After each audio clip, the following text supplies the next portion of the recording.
So my current role at Dentsu is the president of media clients, and my job is largely to work with all of those business, remember I said business leadership, all of the people that lead our client businesses at all of the different media agencies within Dentsu. I work with them to, to strategically think about what is going to be the most important things for them to accomplish with their clients for the coming year, for the upcoming quarter, whatever it may be. We have a process that we call key account planning. And I sort of manage that process for us here at the agency. And I've worked with clients my entire career, and I have a pretty decent understanding of what their priorities are across a number of categories. So that's sort of how I ended up in a role like this.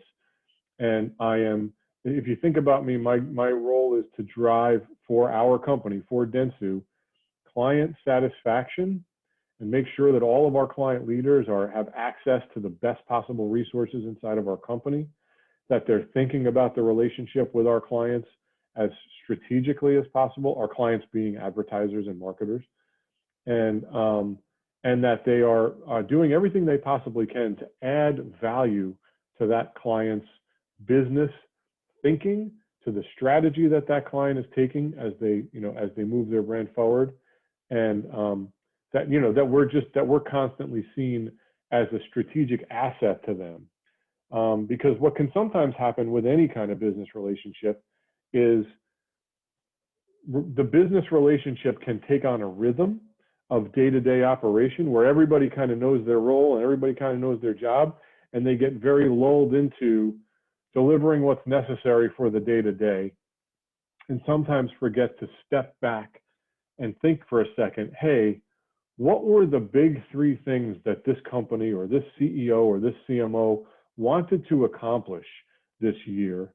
And are the things that we have been doing for the last 3 months or are going to be doing for the next 3 months, are we actually focused on delivering those three things? There's 1,000 things we might be doing for that client, but are they all laddering up to those big three strategic pillars that are the priorities of the CEO? That's largely what my job is to work with our client leaders to think strategically about their business, to set strategic objectives, and to ensure as they are coordinating their teams every day that they're constantly laddering up and making sure and tying what we do to those strategic objectives, and showing the clients how we are helping them deliver on their business goals. And then another thing that I will generally work on is Chris, sorry, can I jump in really quickly? Yeah, sure. Just as a clarification question, can you give an example of what a strategic goal might be? Like, what might be something that a company is really looking to achieve that you would be helping them to kind of get there? So let's say that you're an automotive sales, so let's say GM. GM might have some critically important goals to achieve. So they have been probably gathering data about their customers for the last 2 or 3 years, because that's when it's really started to pick up in the auto industry. So a major strategic pillar for them might be turn data into an improved consumer experience. So not all marketers are doing this regularly every single day. Like they're trying to learn how best to do it. So the CMO of Cadillac, for example, in this, actually when the pandemic, this would be a different strategic priority.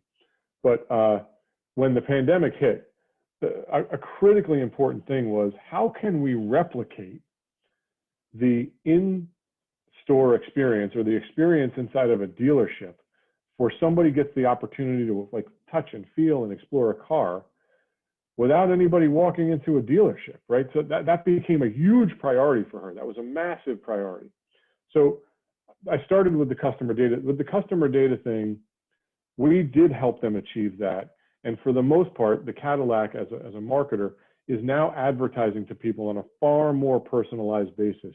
And so somebody who's a potential Cadillac customer might get one advertisement that looks one way, where another person that we know something different about would get a different version of that ad that would feel more relevant to them and be more likely to have them understand what the benefits of that vehicle could be for them.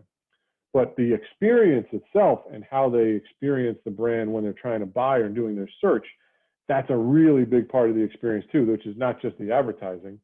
And so our team worked with the Cadillac team to create something that they called the virtual showroom.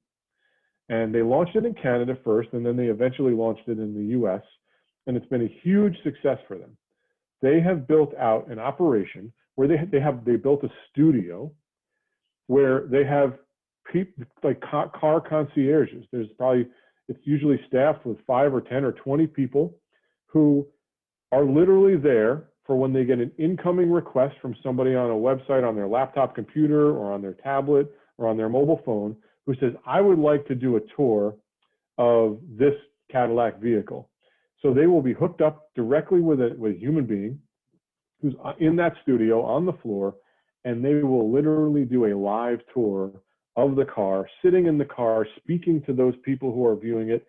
And you can imagine that technology allows you to have that conversation, not just with one individual. They might gather 3 or 4 or 10 or 1,000 people at once and go through that tour. But for that person on the other end, they're getting a personalized tour from this human being. It's not like a bot.